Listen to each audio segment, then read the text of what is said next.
Good afternoon, everyone. I apologize for our tardiness. I was with the president. Let me begin with a few scheduling announcements today. President Trump will travel to Scotland, where he will visit both Turnberry and Aberdeen from July 25th to July 29th. During the visit, President Trump will meet again with Prime Minister Starmer to refine the great trade deal that was brokered between the United States and the United Kingdom. And the President and the First Lady will travel to the United Kingdom for an official state visit from September 17th to September 19th later this fall. This will mark a truly unprecedented second state visit for President Trump, and he is honored and looking forward to meeting with His Majesty the King at Windsor Castle. There has been a wave of positive economic news over the past week, which I would like to highlight today. Joe Biden's inflation crisis has been defeated. Prices paid to American businesses for goods and services were flat in June, which is lower than all 50 forecasters in the Bloomberg survey predicted. And core inflation, which is the best measure of inflation, came in lower than expected again in the month of June. Since President Trump took office, core inflation has tracked at just 2.1% overall and has come in below or at economists' expectations every single month. Wages are growing at a strong pace and prices are falling for everyday Americans. We also saw prices for new and used vehicles and airfares drop last month. In addition, prices for gas, fuel oil, energy commodities, hotels, airfare, public transportation, and fresh vegetables are all down over last year. As we said all along, trust in President Trump. The American dream is back, and everyday families are already reaping the benefits of this incredible economic turnaround in just 6 months. President Trump has ended the era of economic surrender and implemented powerful tariffs to stand up for our workers and businesses and rebalance America's trading agreements. Despite all of the doom casting from the so-called experts claiming that these tariffs would be the end of the world as we know it, the opposite has occurred. Tariffs are not inflationary, as President Trump has said all along. In reality, tariffs are a source of massive revenue. We're seeing trillions of dollars in private investment pour into our country right now because the companies around this world want to make their products right here with American labor and not have to pay any tariffs at all. Customs and tariff revenue has already totaled more than $113 billion since President Trump entered office, helping to lead a budget surplus in June for the first time in nearly a decade. We are truly entering a golden age as a result of these pro-growth and America First trade policies. On another matter, yesterday in the East Room, the president was proud to sign the Halt All Lethal Trafficking of Fentanyl Act into law, surrounded by angel families to help finally end the devastating fentanyl crisis that has ravaged millions of Americans. Under the Halt Fentanyl Act, anyone who possesses, imports, distributes, or manufactures any illicit fentanyl-related substances will be subject to criminal prosecution in the same manner as any other Schedule I controlled substance. This legislation will close the loopholes that criminals use to skirt around the law and make it easier for law enforcement to prosecute vicious traffickers who peddle poison in our communities. President Trump has always made tackling the drug crisis a top priority, and this important bipartisan legislation further follows through on that commitment. The complete and total success at our southern border that many in the media in this room continue to ignore is another example of the president keeping his word to families who have lost loved ones due to fentanyl, and it's another win for the American people. Customs and Border Protection just released the final operationalized stats for the month of June, and I must highlight some of these incredible numbers. There were only 6,072 Southwest apprehensions in June, 15% lower than the previous record that this president set in the month of March. To put that in perspective, the Biden administration routinely saw the same number of encounters in a single day, and on many days, that number was more than 10,000 apprehensions at the Southwest border. There were also 0 illegal aliens released along the Southwest border for the second consecutive month in a row. President Trump promised to end the illegal alien invasion, and he has delivered on that promise to the American people in record time. With the border sealed, deportations are ramping up. This past weekend, our brave ICE agents were arresting violent criminal illegal aliens all across the country. ICE Atlanta arrested an illegal alien from Mexico, convicted of attempted rape of a child in North Carolina. ICE Baltimore arrested an illegal alien from Guatemala who was previously convicted for sexual abuse of a minor in Maryland. ICE Houston arrested a criminal illegal alien from Mexico whose previous conviction includes aggravated sexual assault of a child in Texas. ICE Salt Lake City arrested a 32-year-old illegal criminal alien from Mexico who was previously convicted for child abuse and injury. ICE Baltimore arrested a criminal illegal alien from El Salvador convicted in Maryland for possession of child pornography. And ICE San Antonio arrested a criminal illegal alien from Mexico convicted of aggravated sexual assault in Texas. The men and women of ICE are heroes. They are putting their lives on the line every day to get the worst of the worst, these types of criminals, out of our communities and out of our country. And the president continues to strongly have the backs of all ICE agents who are doing their jobs to keep all of us, including everyone in this room, safe. The facility, In other news, following President Trump's bold executive actions protecting American children from irreversible chemical and surgical mutilation, the largest provider of these barbaric practices will now be closing its doors. The facility in Los Angeles, California, is just the latest facility downsizing or eliminating their irreversible and harmful services that feed into the lie that you can somehow change a child's sex. The Biden administration peddled dangerous policies that defied medical science in favor of radical transgender ideology. But President Trump has put an end to that to ensure America's children's innocence is protected and our children can lead healthy and productive lives. Finally, last night, Senate Republicans passed President Trump's $9 billion recisions package. This will help restore fiscal sanity in our country by rescinding billions in wasteful foreign aid and finally ending taxpayer funding for PBS and NPR, two media organizations that have ridiculously used federal dollars to push a partisan left-wing agenda for many years. The House should pass this rescissions package immediately and send it to the president's desk for signature. On another note, I know that many in the media have been speculating about bruising on the president's hand and also swelling in the president's legs. So in the effort of transparency, the president wanted me to share a note from his physician with all of you today. In recent weeks, President Trump noted mild swelling in his lower legs. In keeping with routine medical care and out of an abundance of caution, this concern was thoroughly evaluated by the White House medical unit. The president underwent a comprehensive examination, including diagnostic vascular studies. Bilateral lower extremity venous Doppler ultrasounds were performed and revealed chronic venous insufficiency, a benign and common condition, particularly in individuals over the age of 70. Importantly, there was no evidence of deep vein thrombosis or arterial disease. Laboratory testing included a complete blood count, comprehensive metabolic panel, coagulation profile, D-dimer, B-type natriuretic peptide, and cardiac biomarkers. All results were within normal limits. An echocardiogram was also performed and confirmed normal cardiac structure and function. No signs of heart failure, renal impairment, or systemic illness were identified. Additionally, recent photos of the president have shown minor bruising on the back of his hand. This is consistent with minor soft tissue irritation from frequent handshaking and the use of aspirin, which is taken as part of a standard cardiovascular prevention regimen. This is a well-known and benign side effect of aspirin therapy. And the president remains in excellent health, which I think all of you witness on a daily basis here. So the president wanted me to share that note with all of you. I'm happy to take further questions on it. We will provide the memorandum from the president's physician to all of you, as we always do.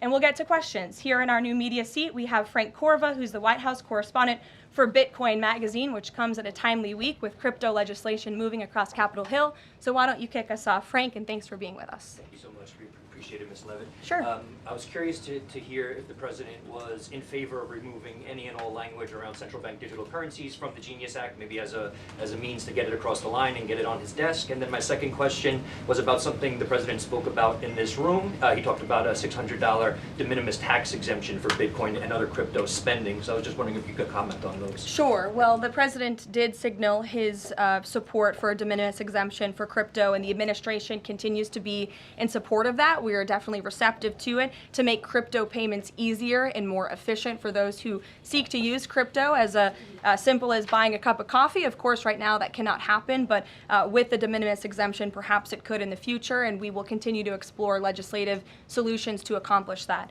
As for the central bank digital currency and the Genius Act, which you noted has passed through Congress and will be sent to the President's desk. I believe the House is voting on it. If they haven't, they should be passing it. We know we have the votes, and we expect it to get to the President's desk, and we are planning a signing ceremony tomorrow afternoon.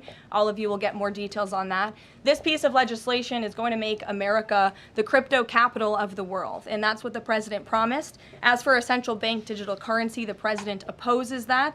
He made that promise to the American people on the campaign, and while it's not in this specific piece of legislation, he did sign a January executive order banning a central bank digital currency. The administration supports Congress's efforts to codify that executive order into law, and I believe there will be future pieces of legislation in regards to crypto that will be moving through Capitol Hill. The President looks forward to signing them, and he looks forward to the signing ceremony this afternoon. So thank you for being with us today.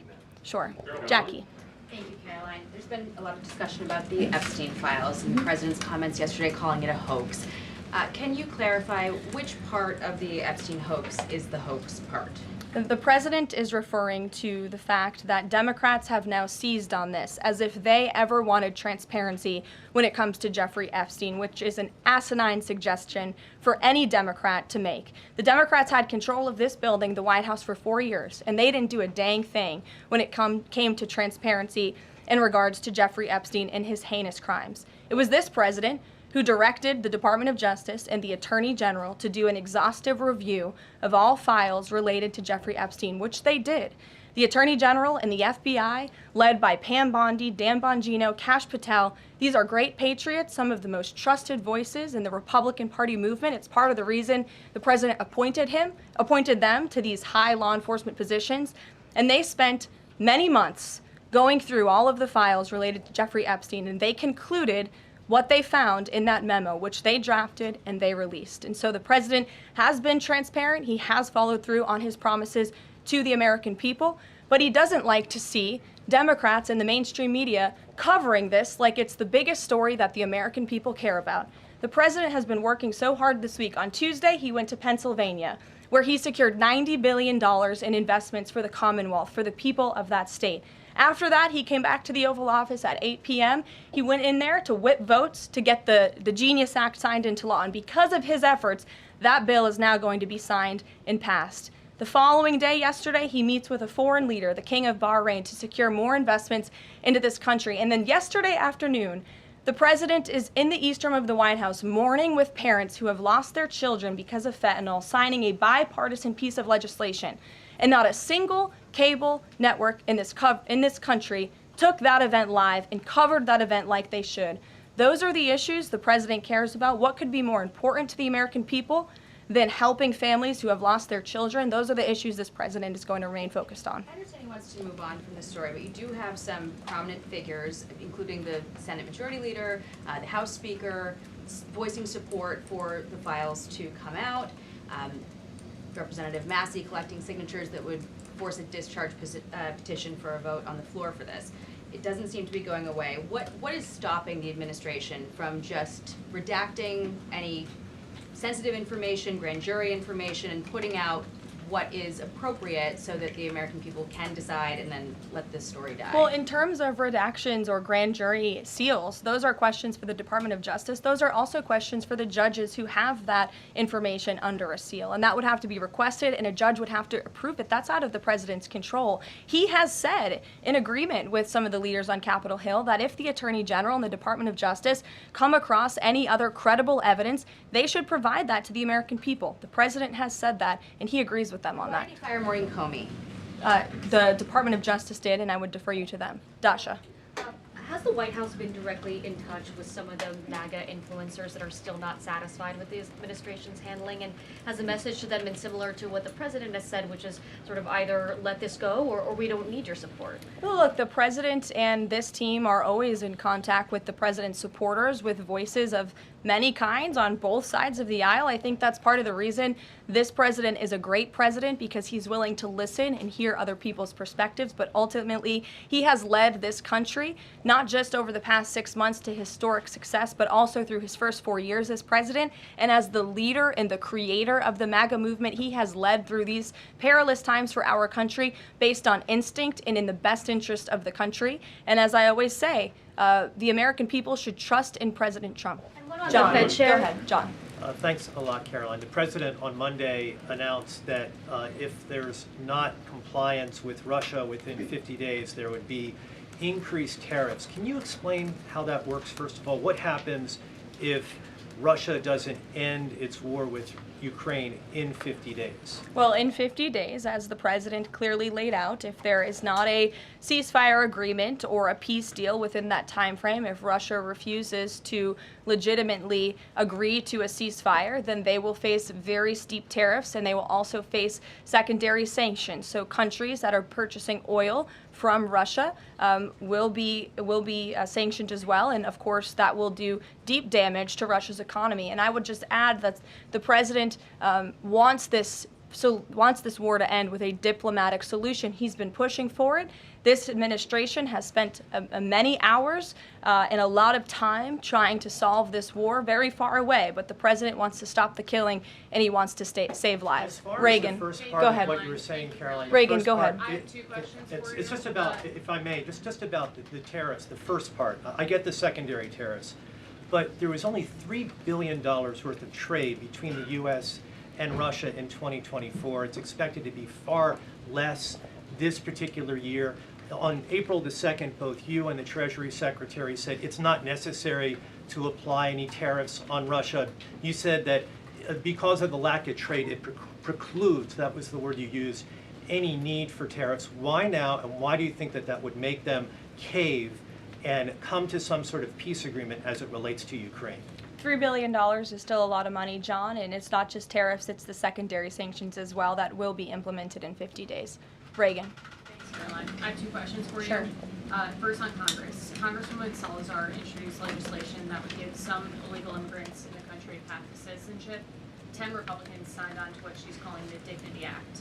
I'm curious what the White House's position is on the legislation and if the president would veto this bill if it made it to its desk. From my understanding, the White House nor the president has actually read through this legislation. We've been focused on, of course, the One Big Beautiful Bill, which passed, which is another historic accomplishment of this president in record time. The Genius Act this week, the recisions package, that's been the focus of the White House. But the president has made it very clear he will not support amnesty for illegal aliens in any way.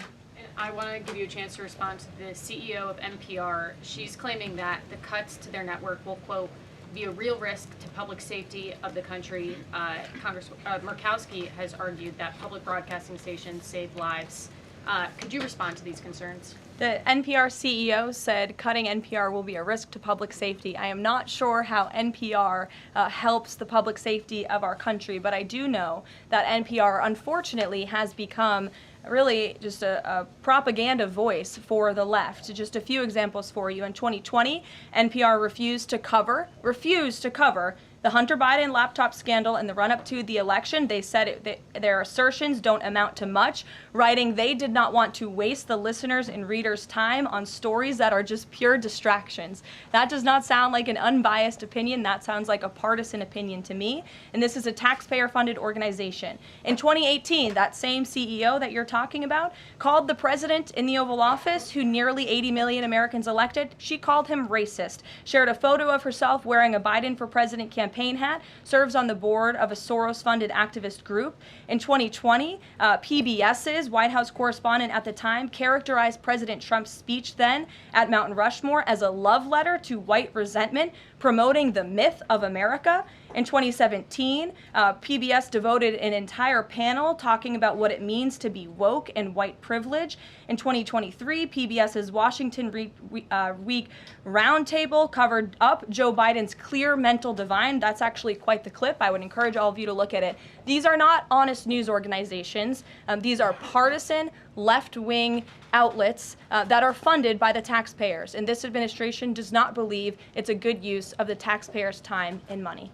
Ed Lawrence. Yeah, thanks, Caroline. I want to ask you about the Federal Reserve. So does the president believe that the slightly restrictive monetary policy stance right now, could that cause an economic slowdown? And if he does believe that, when?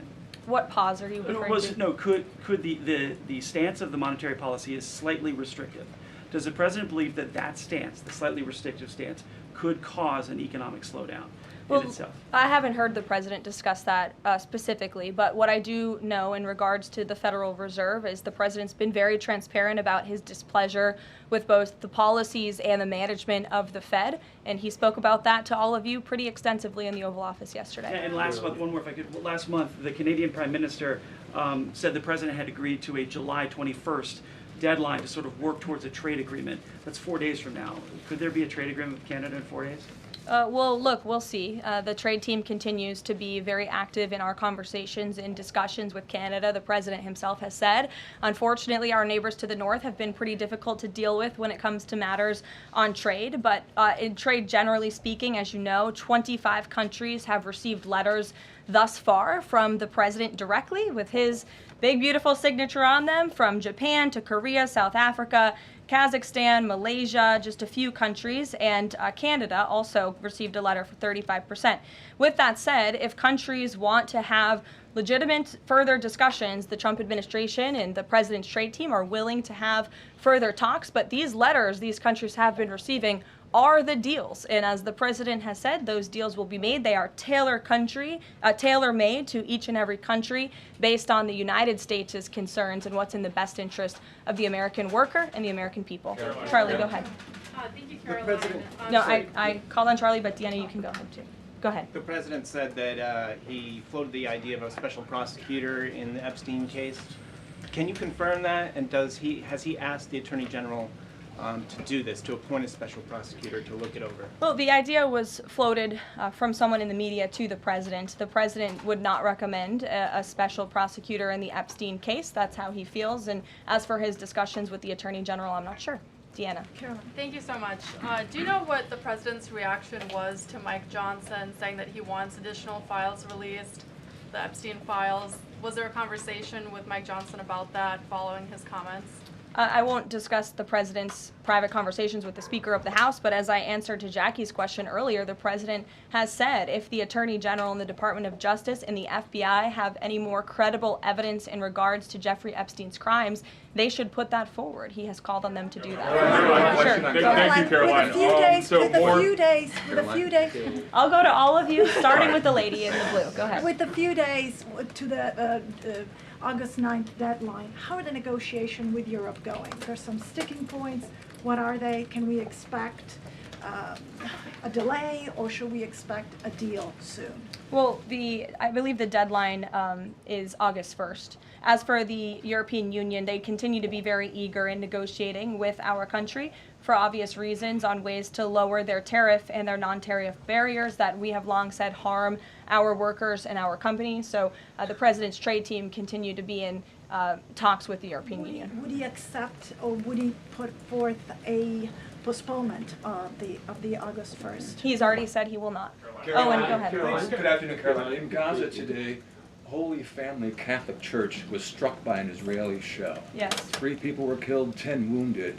What is the president's reaction to that church coming under fire? It was not a positive reaction. He called Prime Minister Netanyahu this morning to address the strikes on that church in Gaza, and I understand the Prime Minister agreed to put out a statement. It was a mistake by the Israelis to hit that Catholic church. That's what the Prime Minister relayed to the President, and you should look at the Prime Minister's statement that will be coming out. Steve, go ahead. Back to your letter that you read at the beginning. Sure. The President, you said mild swelling in his legs. Is Yes, it sir. causing him any discomfort How are you treating it? Nope. No discomfort from the president at all, and you probably all see that on a day-to-day basis. He's working around the clock. As for the treatments, I can defer to the president's physician, and we'll get you this letter. I think it will answer all your questions. Caroline, there are reports that a Chinese-born banker who works in Atlanta for Wells Fargo is being prevented from leaving China. Has the president, is he going to bring this up with President Xi? Are you aware of the case?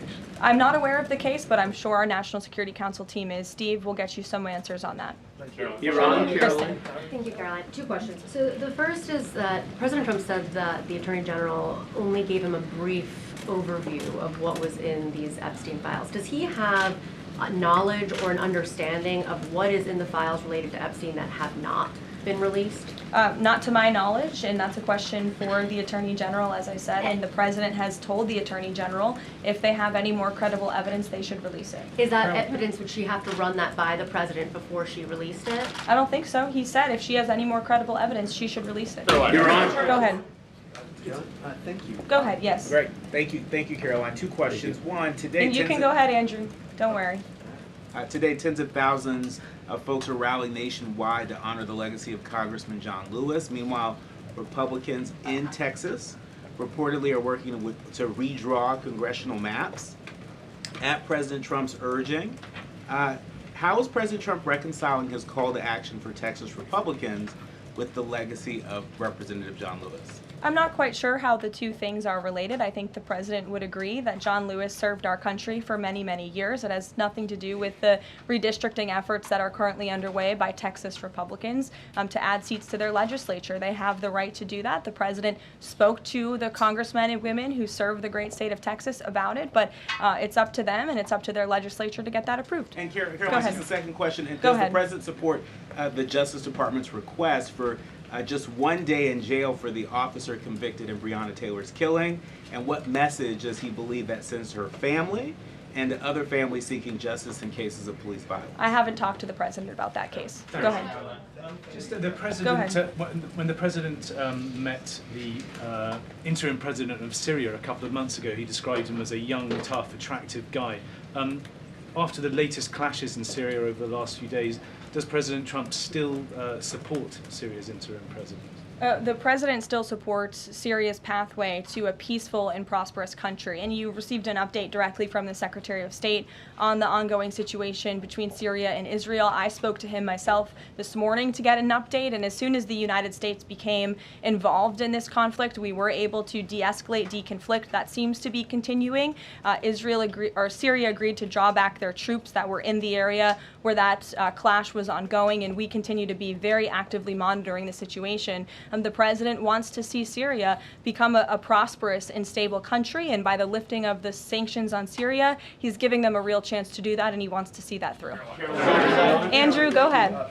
So on Tuesday, the president told a very detailed story about his uncle, noted scientist John Trump, and Theodore Kaczynski, the late Unabomber. He said that Dr. Trump taught Ted Kaczynski. Ted Kaczynski was not identified as the Unabomber until 1996, 11 years after John Trump passed away. It would have been impossible for John Trump to have ever discussed the Unabomber with the president. So what was he talking about? And I have one follow-up. Andrew, with so many issues going on in the world, I'm a little bit surprised you would ask such a question, although I'm not sometimes coming from you, I will say, but I'm willing to give you an answer. Nevertheless, the president's uncle did, in fact, teach at MIT. He was a very intelligent professor. The president's very proud of his family. In fact, the president has a letter from his uncle on the MIT letterhead that sits in the Oval Office dining room. Maybe we'll let you see it sometime. And then Elizabeth. Caroline, one more on. Elizabeth, will the go president consider pardoning Ghislaine Maxwell Elizabeth, if the Epstein case is a hoax? Okay, I'll start off with the president said last week he would not be getting involved in the New York City mayoral case. If that mayoral race, if that's still the case, given his history drawing a large crowd in New York City, what's his reason for staying out of it in that way? Well, look, I think the president reserves the right to get involved in races or not get involved in races, and he's made the decision not to weigh in on the New York mayoral race, as you rightly pointed out, although he has gone as far to say he absolutely does not want to see Zemdami, elected, who is a known communist who supports the abolishment of private property, the defunding of police. He has made very well-known anti-Semitic statements. It would be a disaster for New York and for this country. And I think it's quite telling that this individual, a known communist, has been spending time in Washington this week meeting with leaders on Capitol Hill. This is truly where the Democrat Party is headed. Clearly, they learned nothing from November 5th in the president's overwhelming victory. Mary, go ahead. Thank you, Caroline. I want to backtrack to the hospitals that have stopped providing transgender surgeries and hormones for kids. On this front, does that have anything to do with the DOJ subpoenas last week? Should we expect any more hospitals be shutting down their programs? And I wanted to also ask what you make of all these media reports, especially the AP, which I noticed, which portrays these children as losing something that's saving their lives.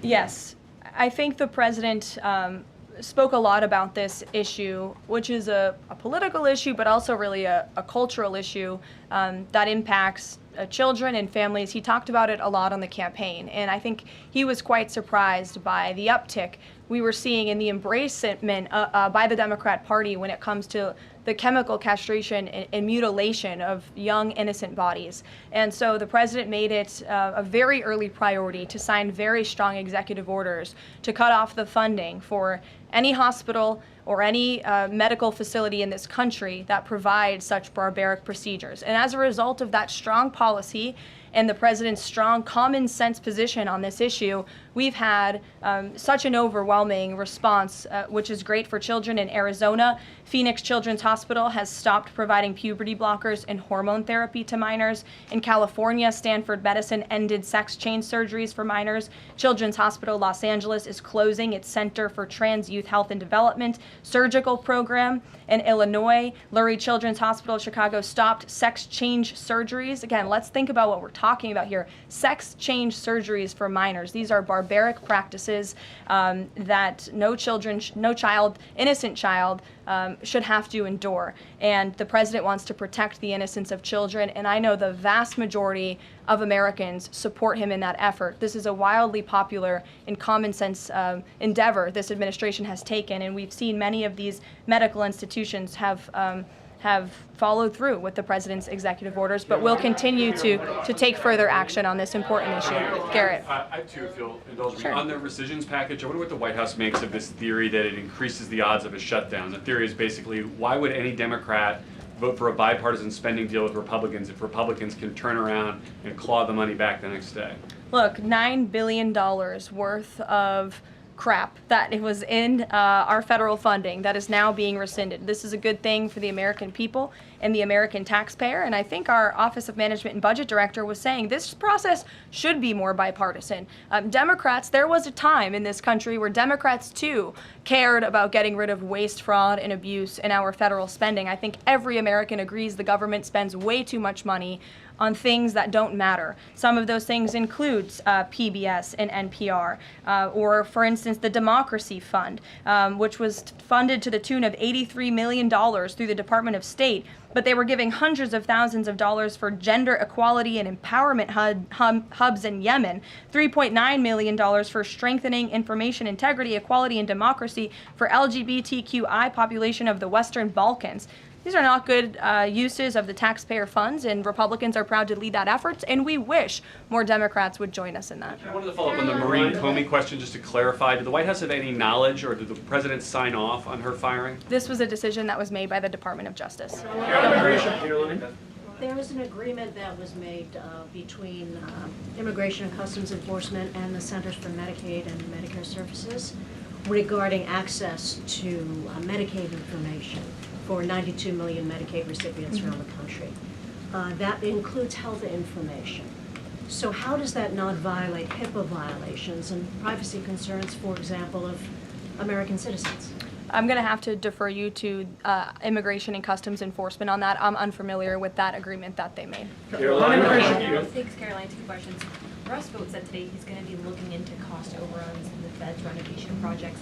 Is there a deadline for him to come back with findings to the president? I don't believe there's a deadline the president has set for Rusvote, but I think, again, this is a good use of taxpayers' time to look into this project that is millions and millions of dollars over budget.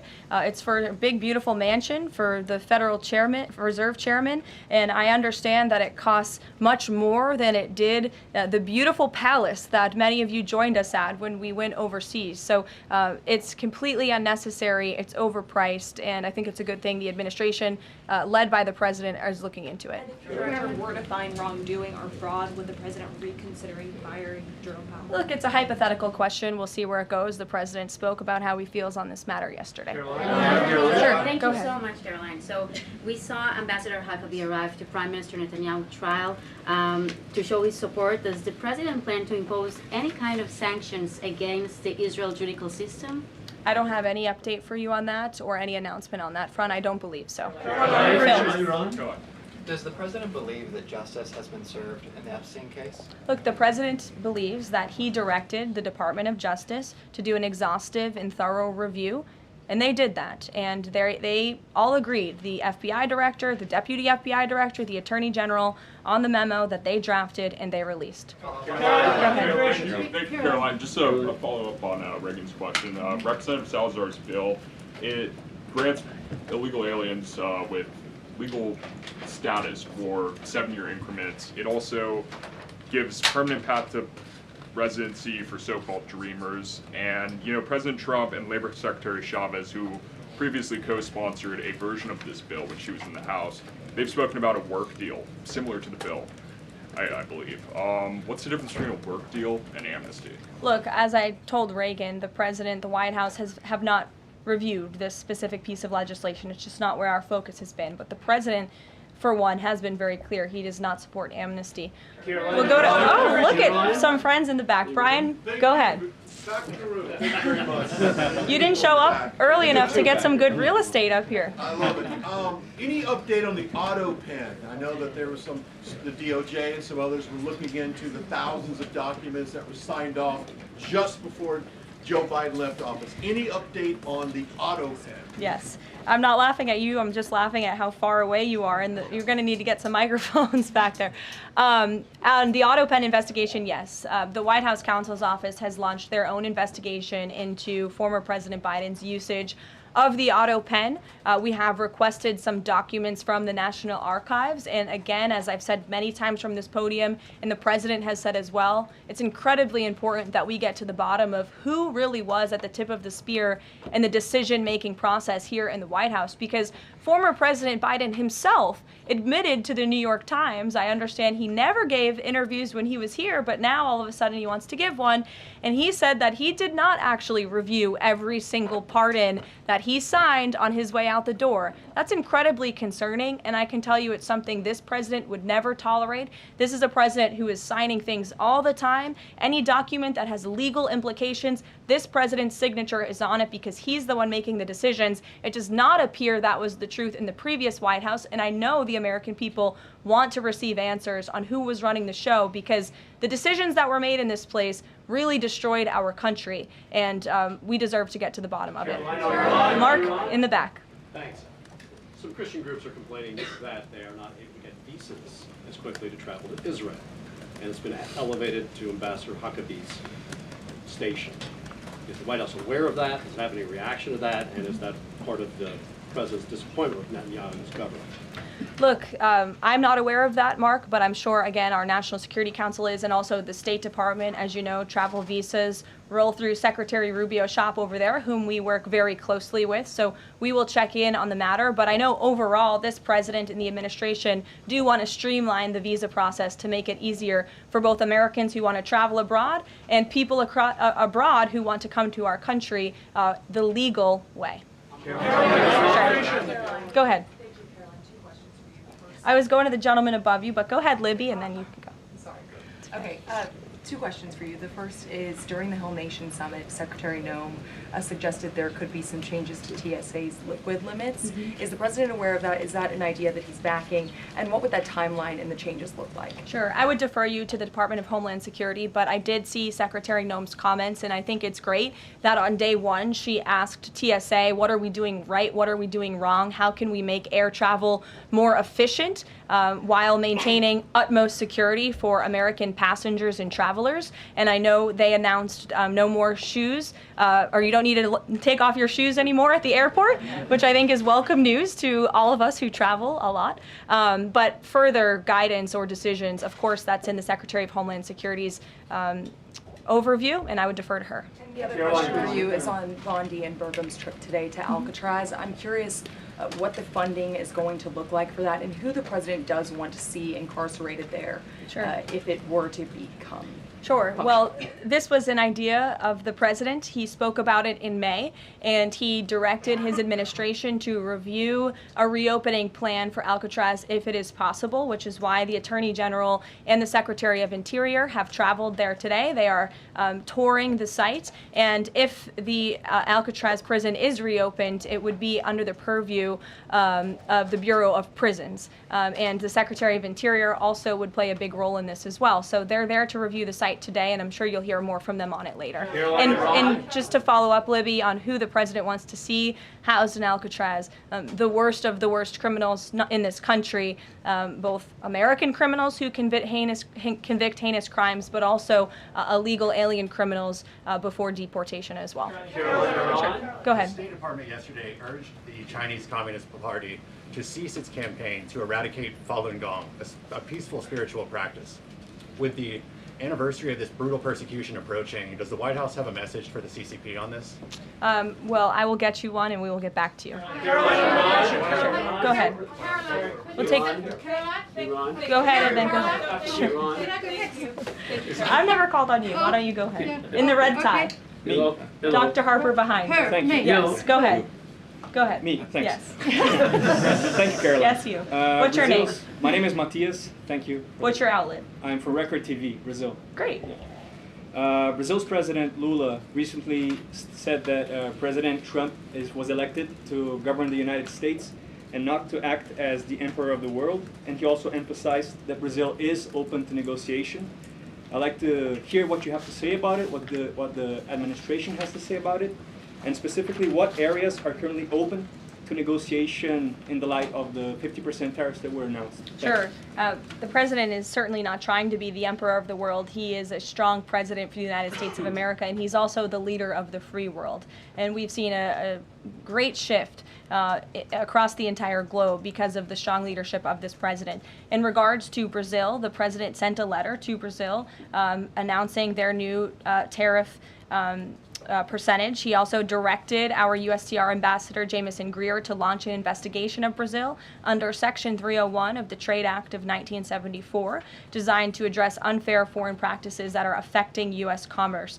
For years, we know Brazil's digital regulations and weak IP protections have undermined U.S. tech and innovative companies, and their tolerance of illegal deforestation and other environmental practices puts American producers, manufacturers, farmers, and ranchers who follow better environmental standards at a competitive disadvantage. So this president always acts in the best interest of the American people and the United States of America, and he will continue to do so.